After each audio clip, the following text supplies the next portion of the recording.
In this video, I'll be sharing with you how you can add a tax to your invoice in Invoicely. So the first thing you want to do is add the tax to your account. So you're going to go to business settings, then scroll down, select taxes and discount and shipping. Here I have a couple predefined tax. So to add a tax, all you need to do is add the name of the tax, specify the rate. I'm just going to say 10%.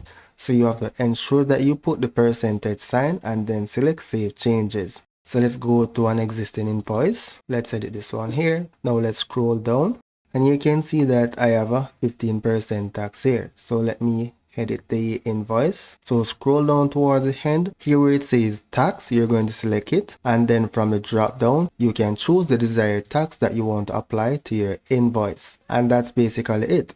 So that's it for now, guys. Thank you for watching and see you in the next video.